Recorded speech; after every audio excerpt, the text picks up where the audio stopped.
नमस्कार दोस्तों, कैसे हैं आप लोग। 2 अक्टूबर 2021 के daily news analysis current affairs discussion में आपका स्वागत है। देखते हैं आज कौन कौन सी न्यूज़ हम लोग डिस्कस करेंगे। पहली न्यूज़, महात्मा गांधी जी की 152nd बर्थ एनिवर्सरी। आप सबके लिए हैप्पी गांधी जयंती। देखिए, इसके लिए मैंने एक स्टोरी भी बनाई है। विनीत सर ने भी एक वीडियो डाली है जहाँ पे आपको विनीत सर ने बताया है important places associated with the life of Mahatma Gandhi. Biography of Mahatma Gandhi से भी रिलेटेड मैंने एक वीडियो बना रखी है। ओवरऑल महात्मा गांधी जी का साउथ अफ्रीका में क्या रोल रहा है, इसके ऊपर भी मैंने वीडियो बनाई है। इन तीनों वीडियोस के लिंक मैं आपको नीचे डिस्क्रिप्शन बॉक्स में दे दूंगा, देख लीजिए। गांधी जी का बहुत बड़ा रोल है हमारे देश में। अगर आपने पहले देख रखी है, वेल एंड गुड। हिस्ट्री को ढंग से पढ़ रखा है, वेल एंड गुड। आपको गांधी जी के रोल के बारे में पता होना चाहिए। यूपीएससी में सीधे सीधे सवाल बनते हैं, सिर्फ नॉलेज के पर्सपेक्टिव से नहीं, सवाल भी सीधे सीधे बनते हैं। 2 अक्टूबर 1869 को इनका जन्म हुआ था। Iconic personality. 30 जनवरी 1948 को इनकी गोली मार के हत्या कर दी गई। ठीक है। At the same point of time 2 अक्टूबर को लाल बहादुर शास्त्री जी का भी जन्म हुआ था। जय जवान जय किसान का जो नारा था वो लाल बहादुर शास्त्री जी ने दिया था। तो 2 अक्टूबर 1904 को लाल बहादुर शास्त्री जी का जन्म हुआ था। इनकी मृत्यु हुई थी 11 जनवरी 1966 को। तो happy birthday to Lal Bahadur Shastri also. Next बात करते हैं। अब ये ऑफिशियली पहली न्यूज है आज की। CJI for forming special panels to probe atrocities by police. अपने मेंबर्स का स्वागत कर लेते हैं, देखते हैं किसने किसने हमको ज्वाइन किया। अभी के लिए इतने नाम अपडेट हुए हैं यहाँ पे। ओवरऑल और नाम भी अभी अपडेट होंगे। यूट्यूब थोड़ा डिले करता है नाम अपडेट करने में। तो श्रिया श्री स्वैन ने हमको ज्वाइन किया है। Shriya Shri Swain, I am sorry अगर मैं नाम थोड़ा सा गलत प्रोनाउंस कर रहा हूँ। देन पल्लवी राभा ने हमको ज्वाइन किया है। अंकेश राय ने हमको ज्वाइन किया है। अंकेश राय का ये 2nd month as a member. Welcome back Ankesh to the channel. Mahak Rathore ने हमको ज्वाइन किया है। शिवांकुर कौशिक ने हमको ज्वाइन किया है। रुचि सिंह ने हमको ज्वाइन किया है। रोहन राज ने हमको ज्वाइन किया। रोहन राज का ये 3rd month as a member. Welcome back Rohan Raj to the channel. Thank you so much for joining. Doctor Santosh Kumar ने हमको ज्वाइन किया है 2nd month as a member. Nidhi Singh ने हमको ज्वाइन किया है। रामनिवास साहू ने हमको ज्वाइन किया है। सूरज विश्वकर्मा ने हमको ज्वाइन किया। तो Suraj Vishwakarma, Ramniwas Sahu, Nidhi Singh, doctor Santosh Kumar 2nd month as a member, Rohan Raj 3rd month as a member, Ruchi Singh, Shivankur Kaushik, Mahak Rathore, Ankesh Rai 2nd month as a member, Pallavi Rabha and Shriya Shri Swain. I welcome you all guys and girls to the channel. Thank you so much for your joining. आप सब की तरफ से काफी help है, खासकर उन लोगों की तरफ से जो कि recurrently month by month join करते रहते हैं। तो thank you once again guys and girls for joining. देखिए, रिसेंटली एक केस की सुनवाई के वक्त चीफ जस्टिस ऑफ इंडिया ने पुलिस वालों के रिस्पेक्ट में यहाँ पे कुछ बोला है। Chief justice of India NV Ramana ने बोला है कि he is in favour of forming standing committee. हर स्टेट में एक स्टैंडिंग कमेटी बनाई जानी चाहिए जिसको हेड करेगा चीफ जस्टिस उस पर्टिकुलर स्टेट की हाई कोर्ट का। और ये स्टैंडिंग कमेटी करेगी क्या? It will investigate complaints received from the common man of atrocities committed by that bureaucracy, specially police officers. तो ब्यूरोक्रेसी के द्वारा और पुलिस ऑफिसर्स के द्वारा कॉमन मैन के अगेंस्ट अगर कोई एट्रोसिटी, अगर कोई बदतमीजी होती है तो ऐसे केसेस में ये स्टैंडिंग कमेटी उन पुलिस ऑफिसर्स को अकाउंटेबल करेगी। अब ये पर्टिकुलर चीजें न्यूज में क्यों है? आपको पता ही है, इस समय पे रिसेंटली उत्तर प्रदेश में काफी बवाल बना। योगी आदित्यनाथ जी को यहाँ पे क्रिटिसाइज भी किया गया। गोरखपुर के जो पुलिस ऑफिसर्स थे, they were accused of causing the death of a businessman during a raid in a hotel. Hotel में एक रेड पड़ी, वहां पे एक बिजनेसमैन के अगेंस्ट ऐसा कहा गया कि एलिजिडली असॉल्ट किया इन पुलिस ऑफिसर्स ने और ओवरऑल बिजनेसमैन की मौत हो गई। अगर आपको पिछला साल की न्यूज से अगर आप फॉलो कर रहे हो पिछले साल से, तो तमिलनाडु में ही कुछ पुलिसमैन के ऊपर ये इल्जाम लगा था कि वो एक father son duo P Jayraj और J बेनिक्स, एक्चुअली ये लोग कोरोना के लॉकडाउन के समय पे शायद इन्होंने दुकान खोल रखी थी, इनको जबरदस्ती पुलिस वाले लेके गए और शायद कस्टडी में इनको इतना मारा कि इनकी मौत ही हो गई। तो 9 पुलिसमैन ने custodial deaths of the father son duo P Jayaraj and J Bennix के लिए चार्जशीट किया है CBI ने इन 9 पुलिसमैनों को। तो कुल मिला के यहाँ पे बहुत से इंस्टेंसेस देखे जाते हैं रेगुलरली जहां पे पुलिस वालों के ऊपर इल्जाम लगता है कि आम जनता को परेशान करते हैं, टॉर्चर करते हैं, और यहाँ पे तो डेथ ही हो जा रही है। ऐसे कितने केसेस होते होंगे जहां पे मारा जाता होगा, चोट लग जाती होगी, टॉर्चर किया जाता होगा। ये तो एक्सट्रीम केसेस हैं जहां पे आदमी मर गया तो हमारे सामने केस आ रहा है। प्लस जब लॉकडाउन चल रहा था तो लॉकडाउन में कई बार CCTV पे और दूसरे कैमरों पे रिकॉर्ड किया गया कि ये जो पुलिस वाले हैं वो मैन हैंडल कर रहे हैं सिटीजन्स को। तो एक तो ये पॉइंट यहाँ पे बोला है कि भाई पुलिस वालों को अकाउंटेबल करना जरूरी है, इसलिए स्टैंडिंग कमेटी बनाओ जिसको हेड करेंगे उस पर्टिकुलर स्टेट की हाई कोर्ट के chief justice N V Ramana साहब ने बोला। दूसरा यहाँ पे एक और ऑब्जर्वेशन दिया गया है, देखिए क्या है ना कि पुलिस वालों के भी अपने खेमे होते हैं, ऐसा बोला जाता है। देखिए प्रैक्टिकल लेवल पे जो सीनियर पुलिस आईपीएस ऑफिसर्स होते हैं ना, उनको किसी ना किसी पॉलिटिकल पार्टी के साथ अपने आप को अलाइन करना पड़ता है। मान लीजिए आप उत्तर प्रदेश में पोस्टेड हैं एज एन आईपीएस, तो या तो आप समाजवादी पार्टी के साथ अलाइंड होंगे या फिर आप बीजेपी पार्टी के साथ अलाइंड होंगे। मान लीजिए किसी एक पर्टिकुलर पॉलिटिकल पार्टी के साथ आप अलाइंड हैं, तो वो पॉलिटिकल पार्टी आपको फेवर करेगी और आपको पोस्टिंग वगैरह भी हो सकता है अच्छी मिले। जैसे ही वो इलेक्शन के बाद पॉलिटिकल पार्टी बदलेगी और दूसरी पॉलिटिकल पार्टी पावर में आएगी, फिर वो आपसे बदला निकालेगी। यहाँ पे पुलिस वालों को भी खेमे में समझा जाता है कि हाँ भाई शर्मा जी आईपीएस हैं, तो इनकी भाई समाजवादी पार्टी से बनती है लेकिन बीजेपी से नहीं बनती है। तो बीजेपी जब आएगी तो शर्मा जी के अगेंस्ट एक्शन होने लगेगा, इनको गंदी पोस्टिंग दे दी जाएगी, ट्रेनिंग इंस्टीट्यूट में इनको हेड बना दिया जाएगा, और जैसे ही समाजवादी पार्टी सरकार आएगी वैसे ही पता चला किसी डिस्ट्रिक्ट के सुप्रिंटेंडेंट ऑफ पुलिस बन गए। तो इस प्रकार की चीजें भी होती हैं। तो ऐसे केसेस में पुलिस वाले भी बीच में फंस जाते हैं, ऐसे यहाँ पे एन वी रमन्ना साहब बोल रहे हैं। तो एक रिजाइम के अंदर ये पुलिस वालों को काफी ताकत रहती है और दूसरे ही रिजाइम में इनसे बदला निकाला जाता है पॉलिटिकल पार्टी के द्वारा।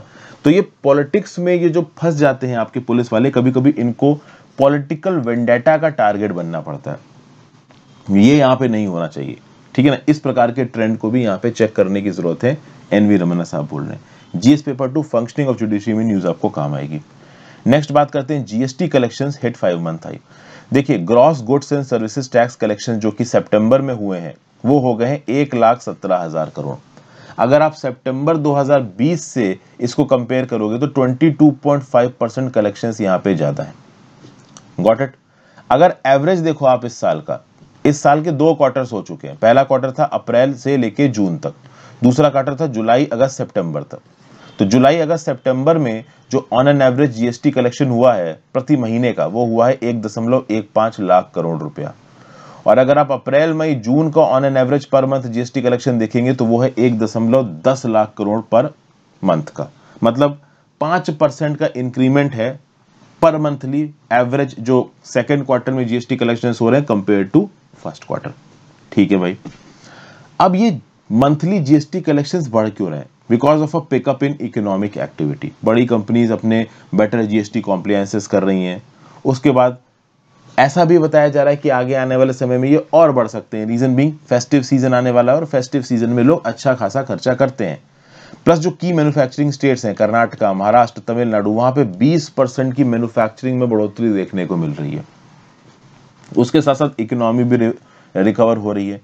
एंटी इवेजन एक्टिविटीज चलाई जा रही हैं अथॉरिटीज के द्वारा, फेक बिलर्स के अगेंस्ट एक्शन लिया जा रहा है। तो इसके चलते हुए ऐसा बोला जा रहा है कि आगे आने वाले समय में जो जीएसटी कलेक्शन है वो बढ़ेंगे। अगर आप पिछले साल में चले जाओ, 2020 में चले जाओ, तो भाई GST revenue had grown 29.6% year on year in August. It came in at 86,449 crore in August 20, after which it rose to 95,480 crore in September 2020. In September 2020, GST revenues had grown 4% over the revenue of 91,916 crore. तो देखिए ये जो हमारे सामने revenue आ रहे हैं, okay, जैसे अभी हमने जो रेवेन्यू देखा ये सितंबर का था। हालांकि सितंबर में जो रेवेन्यू आता है वो अगस्त की सेल के लिए आता है। तो हमने सितंबर 2021 का रेवेन्यू देखा, आपका सितंबर 2021 का 1,17,000 करोड़। यही सितंबर 2020 में कितना था? ये सितंबर 2020 में था 95,480 करोड़। और यही सितंबर 2019 में कितना था? 91,916 करोड़। तो अब ये कुछ स्पेसिफिक फिगर्स दे रखे हैं, उतना देखिए यहाँ पे इंपॉर्टेंट नहीं है इन फिगर्स को याद करना। एक हल्का फुल्का आइडिया कहना कि आपकी रिवीजन सा होता जाता है जब मंथली के बेसिस पे जीएसटी कलेक्शन के फिगर्स हम लोग देखते हैं। अच्छा, जीएसटी के बॉयंसी को लेके भी कुछ सवाल उठाए जा रहे हैं। आपको पता होगा कि 2017 में जब जीएसटी को रोल आउट किया गया था तो 2017 से लेकर 2022 तक एक जीएसटी कंपनसेशन सेस लागू किया गया था, जिसके थ्रू जो भी पैसा आएगा उससे राज्य की सरकारों का कंपनसेशन दिया जाएगा।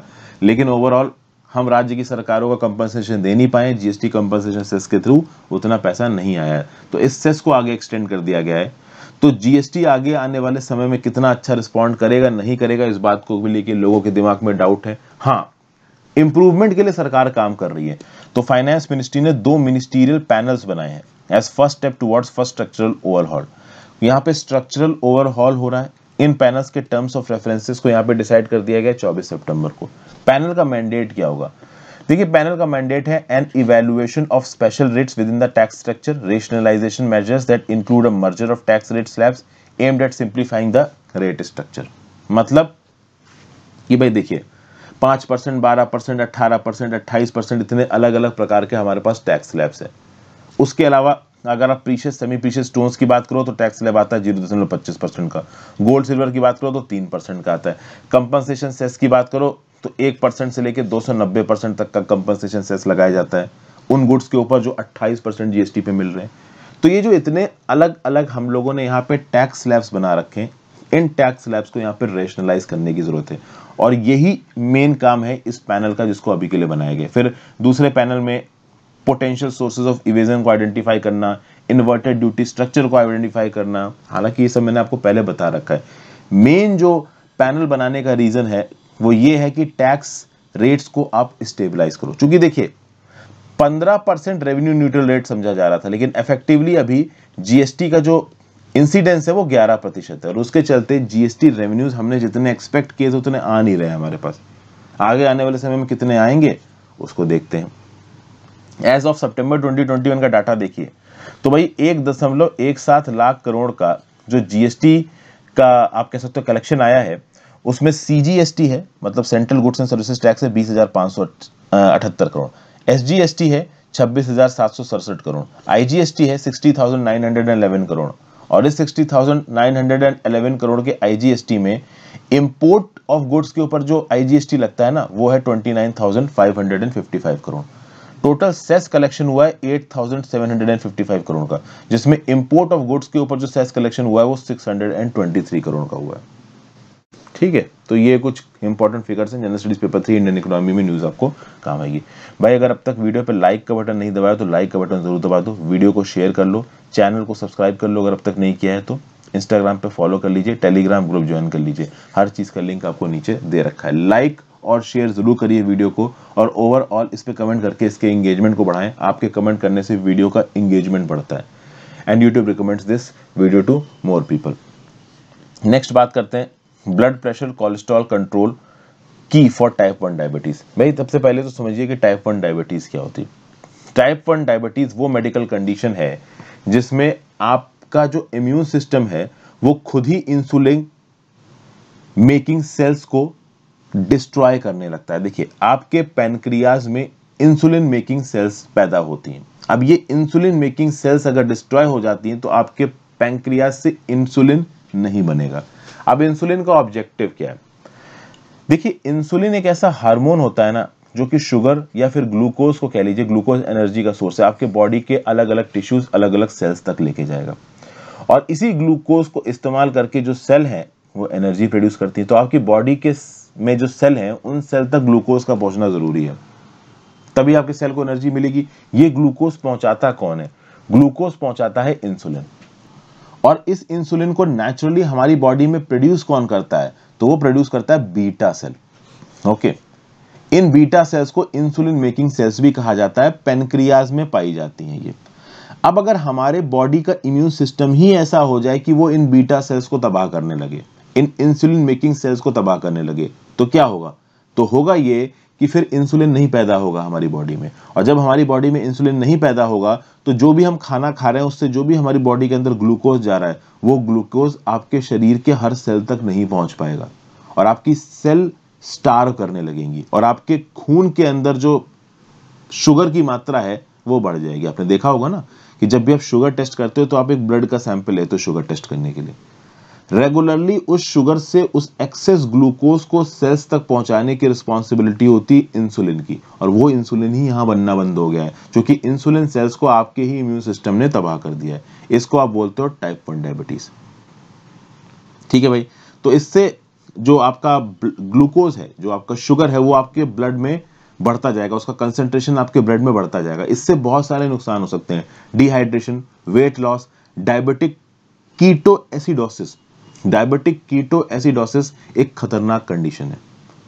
अब जब आपके सेल्स तक पहुंचा ही नहीं इंसुलिन तो कुछ चीजें और होंगी, आपकी जो फैट सेल्स हैं वो ब्रेक डाउन होने लगेंगी और इससे कीटोन्स मतलब प्रोड्यूस होंगे। तो आप समझिए, आपके पैनक्रियाज में इंसुलिन बनना बंद हो गया तो इंसुलिन आपके शुगर को सेल्स तक नहीं लेके जा रहा। अब सेल्स को एनर्जी चाहिए तो फैट सेल्स यहाँ पे डिसइंटीग्रेट होने लगेंगी, जिसकी वजह से कीटोन्स पैदा होंगे। तो एसिडिक कीटोन भी यहाँ पे पैदा हो रहा है। उसके साथ साथ आपके बॉडी में जो ग्लूकोज है उसकी मात्रा भी यहाँ पे बढ़ रही है, डिहाइड्रेशन भी वो हो रहा है। ये सारे इफेक्ट्स जब मिलते हैं ना तो मेडिकल कंडीशन जो बनती है उसको आप बोलते हो कीटो एसिडोसिस। और ये कीटो एसिडोसिस को अगर इमीडिएट बेसिस पे ठीक नहीं किया गया तो ये इंसान की जान ले लेता है। ओके, अब ओवरऑल ये टाइप 1 डायबिटीज का जो इंसिडेंट है ये बच्चों में भी देखा जा रहा है। इसको जुवेनाइल डायबिटीज भी कभी कभी कह दिया जाता है, क्योंकि जब यंग बच्चों में, चिल्ड्रन में इस प्रकार की टाइप 1 डायबिटीज की कंडीशन आ जाती है तो उसको जुवेनाइल डायबिटीज आप बोलते हो। अभी इसी टाइप 1 डायबिटीज के कंटेक्स्ट में अभी एक स्टडी हुई है, उस स्टडी की रिपोर्ट को ही हम यहाँ समझने के लिए आए हैं। लेकिन हमको पता होना चाहिए ना टाइप 1 डायबिटीज क्या होती है, इसलिए मैंने यहाँ पे आपको समझा दिया।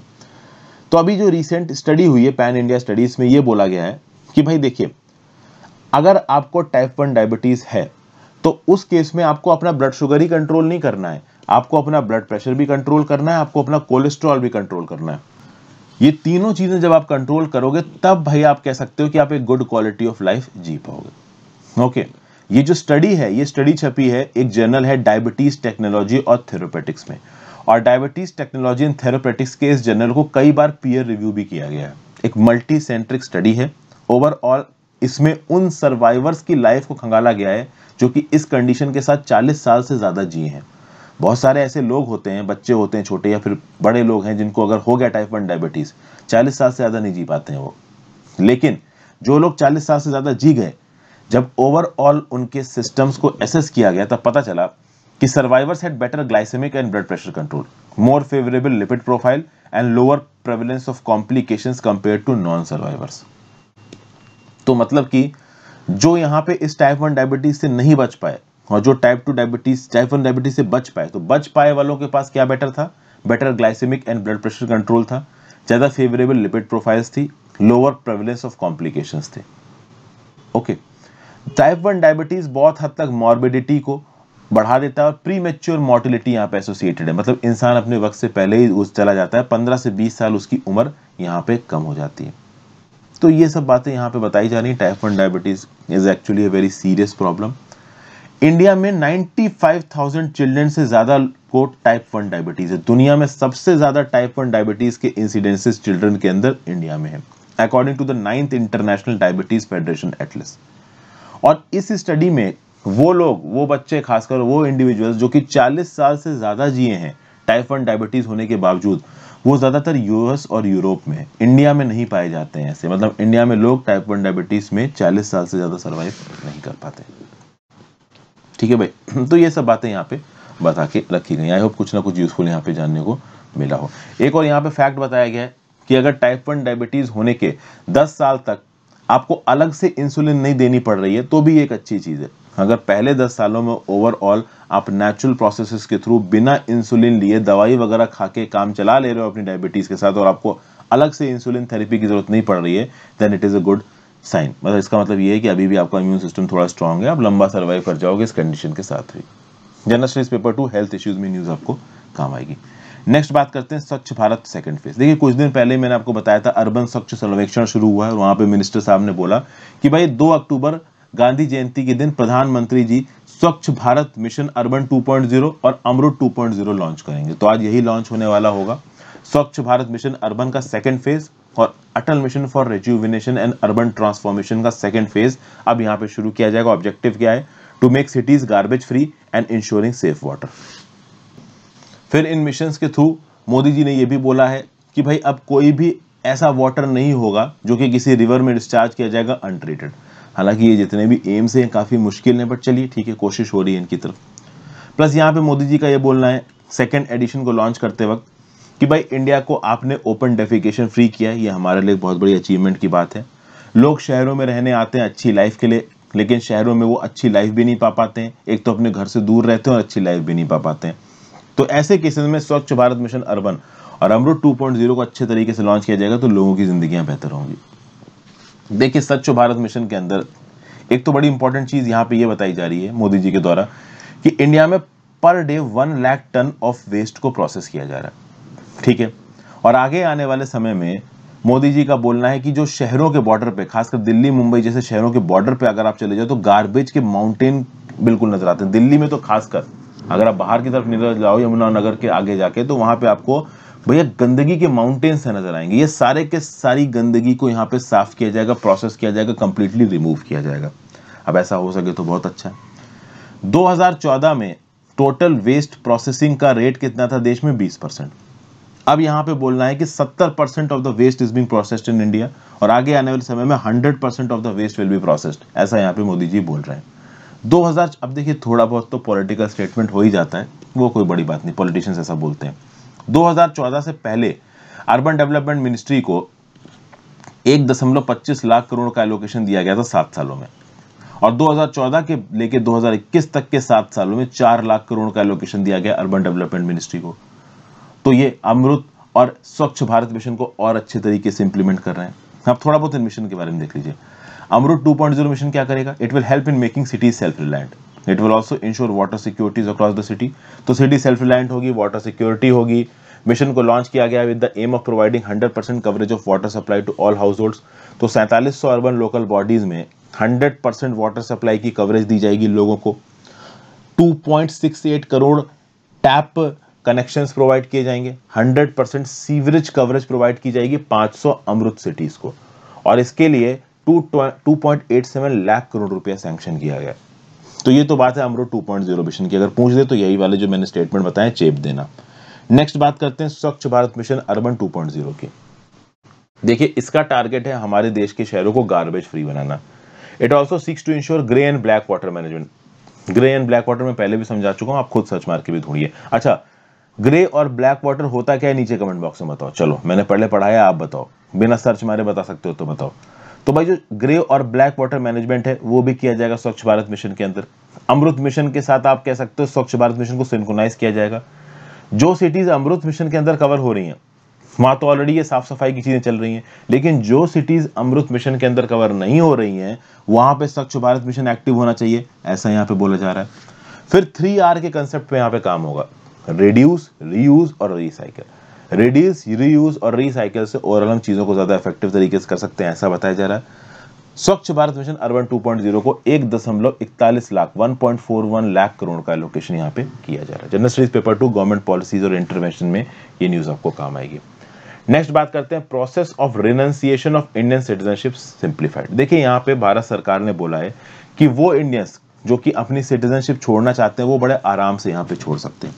मिनिस्ट्री ऑफ होम अफेयर्स ने यहाँ पे प्रोसेस को और सिंप्लीफाई कर दिया।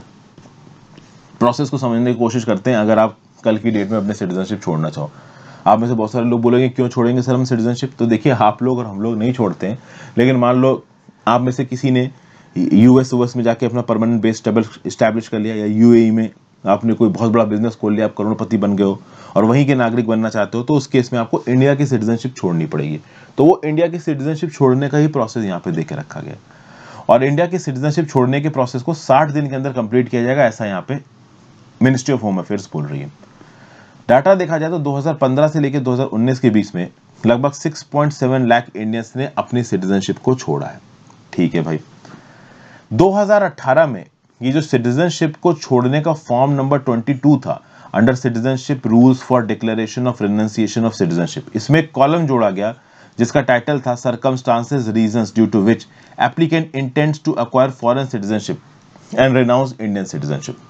तो मतलब कि अब दो with effect from 2018 citizenship rules के अंदर फॉर्म नंबर 22 में एक एक्स्ट्रा कॉलम जोड़ा गया था, और उस कॉलम में आपको लिखना पड़ेगा कि अगर आप भारत की सिटीजनशिप छोड़ रहे हो और किसी दूसरे देश की सिटीजनशिप पकड़ रहे हो तो आप ऐसा क्यों कर रहे हो।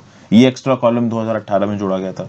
ओवरऑल 2015, 2016, 2017, 2018, 2019 में जिन जिन इंडियंस ने अपनी सिटीजनशिप छोड़ी है उसके नंबर्स भी यहाँ पे दे रखे हैं। हालांकि इतने नंबर्स इंपॉर्टेंट नहीं है, अगर आप ये भी याद रख लेते हो कि 2015 से लेकर 2019 तक में 6.7 लाख इंडियंस ने सिटीजनशिप छोड़ी है, वो भी इनफ है। अभी नया यहाँ पे क्या किया गया है, नई गाइडलाइंस इशू की गई है सितंबर 16, 2021 को।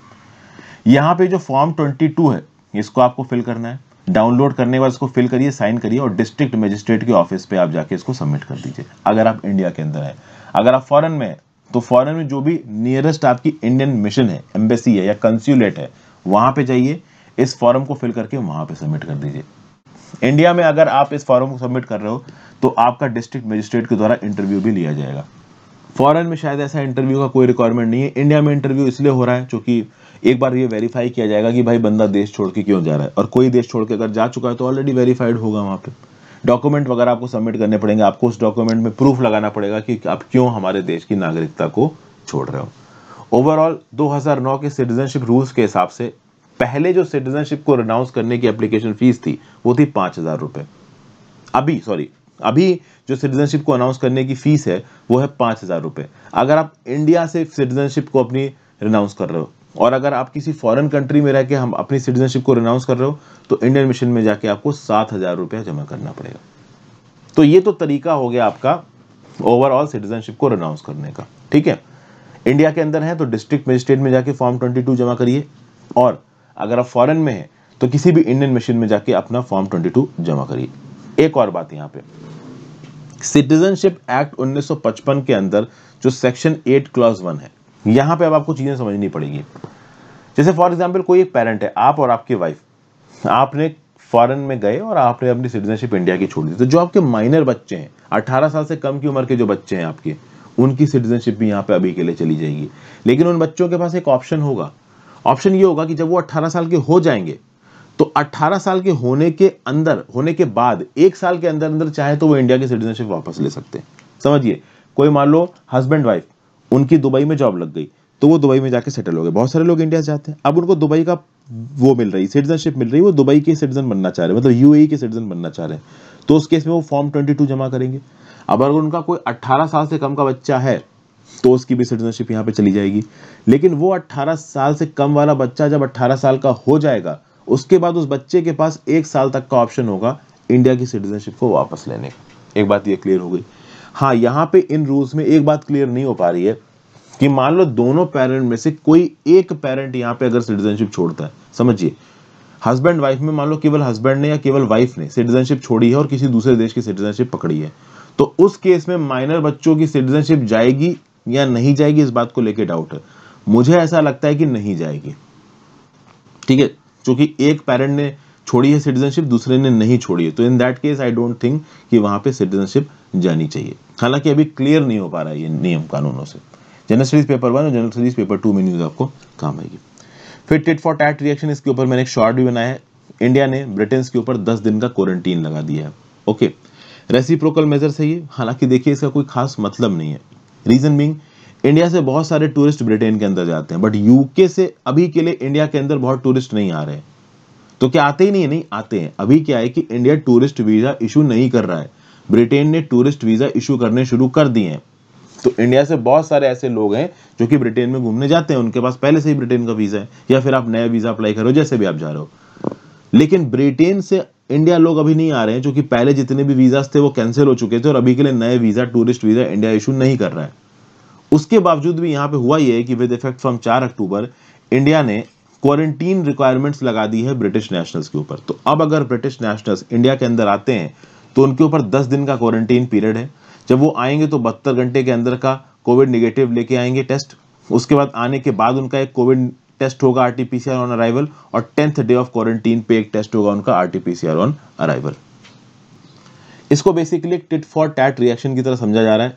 पहले यूएस ने क्या किया कि इंडिया को रेड लिस्ट से एम्बर लिस्ट में तो ट्रांसफर कर दिया, बट हमारी कोविशील्ड को यहाँ पे रिकॉग्निशन नहीं दी। बाद में कोविशील्ड को रिकॉग्निशन दी तो कोविन सर्टिफिकेट से प्रॉब्लम दिखाई। बाद में मोस्ट प्रॉब्ली ये इंग्लैंड का एक व्यू पॉइंट निकल के आ रहा है कि चूंकि इंडिया में नंबर ऑफ कोविड केसेस बहुत ज्यादा हैं, तो इंडिया से आने वाले लोगों को हमको क्वारंटीन करना पड़ेगा। इससे हो गया है इंडिया नाराज। इंडिया का लॉजिक ये है कि यूएस जैसी कंट्री जहां पे और ज्यादा कोविड के केसेस आ रहे हैं, वहां के लोगों को तुम क्वारंटीन नहीं कर रहे हो, हमारे लोगों को तुम क्वारंटीन कर रहे हो, तो अब हम तुम्हारे ऊपर भी रिक्वायरमेंट लगा देंगे। तो अब यूके से अगर कोई आ रहा है इंडिया के अंदर, इररिस्पेक्टिव ऑफ द फैक्ट कि उसने वैक्सीन ली है नहीं ली है, कोई फर्क नहीं पड़ता, उसको 10 दिन का क्वारंटीन यहाँ पे झेलना पड़ेगा। अच्छा, 10th डे आरटीपीसीआर नहीं होगा, 8th डे आरटीपीसीआर टेस्ट होगा। ये 8th डे आरटीपीसीआर टेस्ट होगा, 10वें दिन तक रिजल्ट आ जाएगा, नेगेटिव है तो आराम से घूमो। ये है सीन यहाँ पे। अब वैसे तो ब्रिटेन से बहुत ज्यादा टूरिस्ट इंडिया में अभी आ नहीं रहे हैं, लेकिन तब भी जो ब्रिटिश एडमिनिस्ट्रेशन है वो थोड़ा सा यहाँ पे सरप्राइज्ड है, क्योंकि ऐसा सुनने में आ रहा है कि ब्रिटिश एडमिनिस्ट्रेशन ने इंडियन एडमिनिस्ट्रेशन को काफ़ी यहाँ समझाने की कोशिश की, बट ओवरऑल तब भी इंडियन एडमिनिस्ट्रेशन ने क्वारंटीन रिक्वायरमेंट यहाँ पे लगा दी है। मैं आपको बता दूं 8 अगस्त को इंडिया यूके की रेड लिस्ट से निकल के एम्बर लिस्ट में आ चुका है। जीएस पेपर 2 गवर्नमेंट पॉलिसीज में न्यूज़ आपको काम आएगी। नेक्स्ट बात करते हैं, Hyderabad based startup uses drones to plant forest. Hyderabad based एक टेक्नोलॉजी स्टार्टअप है, वो एक इनोवेटिव आइडिया लेके आया जिसके चलते एरियल सीडिंग कैंपेन चलाया जाएगा रीफॉरेस्टेशन के लिए। देखिए इंडिया में बहुत सारे ऐसे जगहें हैं जो बिल्कुल डिग्रेडेड फॉरेस्ट लैंड है, वहां पे कोई भी वेजिटेशन नहीं है, तो यहाँ पे मारुत ड्रोन्स को डिप्लॉय किया जाएगा। वैसे मैं बता दूं कि मारुत ड्रोन्स को इससे पहले एग्रीकल्चर ऑपरेशंस में भी डिप्लॉय किया गया है, वैक्सीन डिलीवरी में भी डिप्लॉय किया गया है, और अब उनको डिप्लॉय किया जाएगा in greening large swathes of denuded forest land through its Hara Bhara initiative. तो हरा भरा इनिशिएटिव के चलते मारुत ड्रोन्स का प्रयोग किया जाएगा, जो डिग्रेडेड फॉरेस्ट लैंड है वहां पे एरियल माध्यम से सीड बॉल्स आप डाल दो और वहां पे फिर से फॉरेस्ट खड़ा हो जाएगा। लगभग 1.5 लाख सीड बॉल्स को यहां पे डिलीवर किया जाएगा in the KBR national park. Okay, अब समझिए, loss of vegetation occurs in vast tracts of forest areas every year due to fire and other causes. Forest में अक्सर कर फायर लग जाती है, फॉरेस्ट फायर, उसके चलते जो वेजिटेशन वगैरह है वो डिस्ट्रॉय हो जाती है। भारत सरकार का टारगेट है कि जितना भी हमारा लैंड इलाका है कम से कम उसका 33% तो फॉरेस्ट हो। तो जो डिग्रेडेड फॉरेस्ट लैंड है, अब वहां पे मैनुअल बेसिस पे अगर आप फॉरेस्ट लगाने जाओगे या सैपलिंग्स वगैरह लगाने जाओगे तो अपने आप में मुश्किल काम है। तो जो सीड बॉल्स होती हैं उनको क्ले में रैप करके उसके अंदर थोड़ी बहुत ऑर्गेनिक मैन्योर और फर्टिलाइजर डाल के उसको ड्रोन्स के थ्रू यहाँ पे डिप्लॉय किया जा रहा है इन डेन्यूडेड फॉरेस्ट लैंड में। तो कल की डेट में जब वहां पे पानी बरसेगा ऑटोमेटिकली वो सीड्स जर्मिनेट कर जाएंगी और अपने आप को फॉरेस्ट में कन्वर्ट कर लेंगी। तो ये मारुत ड्रोन्स का एक डिप्लॉयमेंट टेक्निक है। हैदराबाद स्टार्टअप इसको यूज कर रहा है, हैदराबाद बेस्ड स्टार्टअप हरा भरा इनिशिएटिव के अंदर भी इसको इस्तेमाल किया जा रहा है।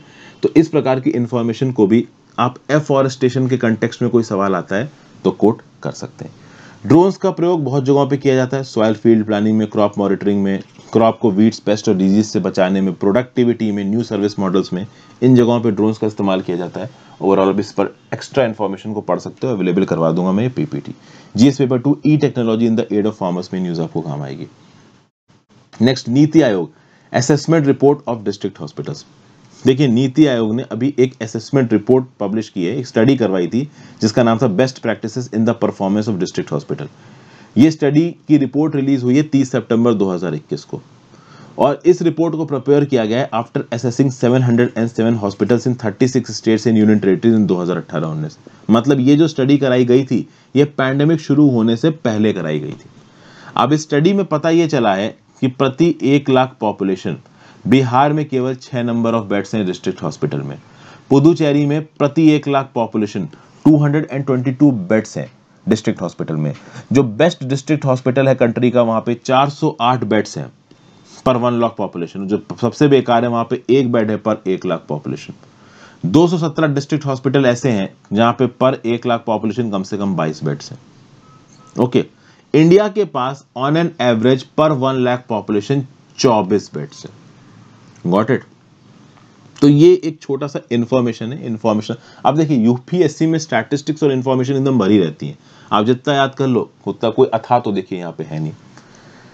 अब 15 स्टेट्स और यूनियन टेरिटरीज की बात की जाए तो वहां पे जो एवरेज नंबर ऑफ बेड्स हैं डिस्ट्रिक्ट हॉस्पिटल में they are lower than the recommended by IPHS 2012 guidelines. अब ये आईपीएचएस गाइडलाइंस क्या है? इनका फुल फॉर्म है Indian public health standards 2012 guidelines.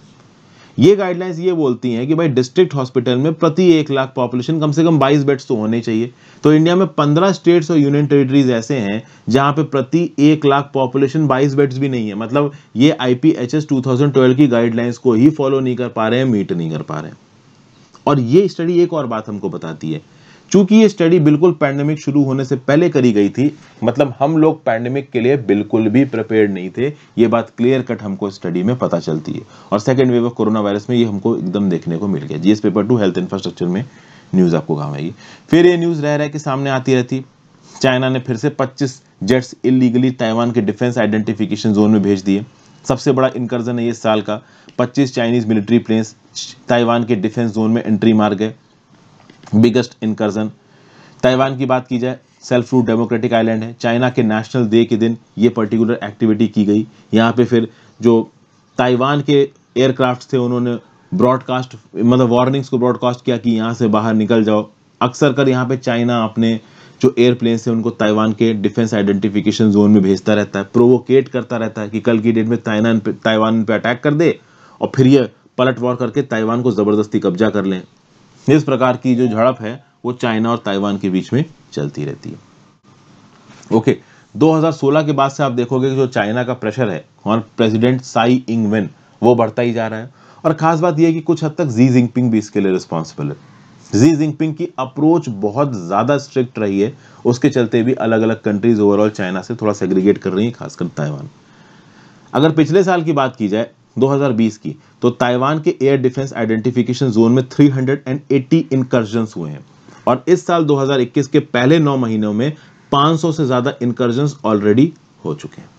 अभी रिसेंटली हुआ ये कि ब्रिटेन ने अपना वॉरशिप ताइवान स्ट्रेट में भेज दिया। मतलब ये चाइना है, यहाँ ताइवान है, तो इस ताइवान स्ट्रेट में ब्रिटेन ने अपना वॉरशिप भेज दिया। यूएस भेजता ही रहता है, तो इसके चलते भी चाइना नाराज होता रहता है कि यहाँ पे अपने शिप वगैरह मत भेजो। तो ये सब बवाल चलता ही रहता है। आज की लास्ट न्यूज, सेनेगेलो मॉरिटानियन एक्वीफायर बेसिन। देखिए भाई, एक सेनेगल मॉरिटानियन एक्वीफायर बेसिन है। ये आप कह सकते हो कि अटलांटिक मार्जिन में, अटलांटिक ओशन के पास का सबसे बड़ा एक्वीफायर बेसिन है, जो कि 3,50,000 स्क्वायर किलोमीटर के इलाके में फैला हुआ है। ये आपको कुछ इस प्रकार से नजर आएगा, इतना बड़ा नजर आ रहा है। और इस बेसिन में आपको मॉरिटानिया, सेनेगल, कुछ हद तक माली, गिनी बिसाऊ, गिनी, सीरा लोने सब नजर आ रहे हैं। ठीक है भाई, अब इस पर्टिकुलर एक्वीफायर बेसिन का क्या मतलब है? देखिए, मैंने आपको जब एनसीईआरटी फिजिकल ज्योग्राफी पढ़ाई थी 11वीं कक्षा की, उसमें मैंने आपको ग्राउंड वाटर्स बताया था। ग्राउंड वाटर एक्वीफायर्स में होते हैं, मतलब यहाँ पे एक बहुत बड़ा ग्राउंड वाटर का एक्वीफायर है। इतने इलाकों में बहुत सारा ग्राउंड वाटर है और उस ग्राउंड वाटर को प्रॉपर तरीके से इस्तेमाल करने के लिए यहाँ पे एक ज्वाइंट डिक्लेरेशन किया गया है 4 कंट्रीज के मिनिस्टर के द्वारा, जिसमें गाम्बिया है, गिनी बिसाऊ है, मॉरिटानिया है और सेनेगल है। इन कंट्रीज की लोकेशन भी देख लीजिए। यहाँ पे मॉरिटानिया नजर आ रहा है, यहाँ पे सेनेगल नजर आ रहा है। ये जो छोटी सी आपको ये कंट्री ऐसी स्ट्रिप दिख रही है ना, ये गाम्बिया है और नीचे आपको गिनी बिसाऊ नजर आ रहा है। तो गिनी बिसाऊ, गाम्बिया, सेनेगल और मॉरिटानिया, इन 4 कंट्रीज ने मिलकर ओवरऑल यहाँ पे एक ज्वाइंट डिक्लेरेशन साइन किया है, ताकि सेनेगल मॉरिटानियन एक्वीफायर बेसिन में ये लोग मिलकर अपना साथ साथ काम करेंगे। ओके, ये जो 4 वेस्ट अफ्रीकन कंट्रीज, इनका जो डिक्लेरेशन है एक लीगल और इंस्टीट्यूशनल फ्रेमवर्क को सेटअप करेगा on SMAB according to United Nations Economic Commission for Europe water convention. तो बेसिकली इस कन्वेंशन के हिसाब से ड्रिंकिंग वाटर को प्रॉपर तरीके से इस्तेमाल करना, इक्विटेबल तरीके से शेयर करना, ये सब चीजें यहाँ पे की जाएंगी। तो इस इलाके के 24 मिलियन जो इनहेबिटेंट्स है, लगभग 2.5 करोड़ जो इनहेबिटेंट्स हैं, उनको यहाँ पे काफी मदद मिल जाएगी। अब यहाँ पे न्यूज में है वाटर कन्वेंशन एक, जिसका नाम है convention on the protection and use of trans boundary water courses in international lakes, water convention. Helsinki में 1992 में इसको अडॉप्ट किया गया, फोर्स में आया 1996 में। ये एक यूनिक लीगली बाइंडिंग इंस्ट्रूमेंट है that promotes the sustainable management of share water resources, the implementation of sustainable development goals, prevention of conflicts, promotion of peace and regional integration. तो ये जो वाटर कन्वेंशन ये क्या करता है? It requires parties to prevent, control and reduce trans boundary impact. मतलब अगर आप किसी एक्वीफायर के पानी को इस्तेमाल कर रहे हो तो ओवरऑल उसका मैक्सिमम नेगेटिव इंपैक्ट किसी दूसरी कंट्री की तरफ मत जाए। तो ये एक्वीफायर बेसिन जितनी भी कंट्रीज के पास हैं, अगर वो इस एक्वीफायर बेसिन को प्रॉपर तरीके से इस्तेमाल करती हैं तो that will be very very helpful. यही बात यहाँ पे बताएगी। जनरल स्टडीज पेपर 2 में न्यूज आपको काम आएगी। तो यहाँ पे न्यूज खत्म करता हूँ। Thank you so much for watching friends. Video थोड़ी लंबी हो गई बट आई होप आपके लिए यूजफुल हो। ज्यादा से ज्यादा लोगों के साथ इसको शेयर करिएगा, वीडियो को लाइक कर दीजिएगा और ज्वाइन बटन दबा के हेल्प करें अगर कर सकते हैं। Goodbye, take care.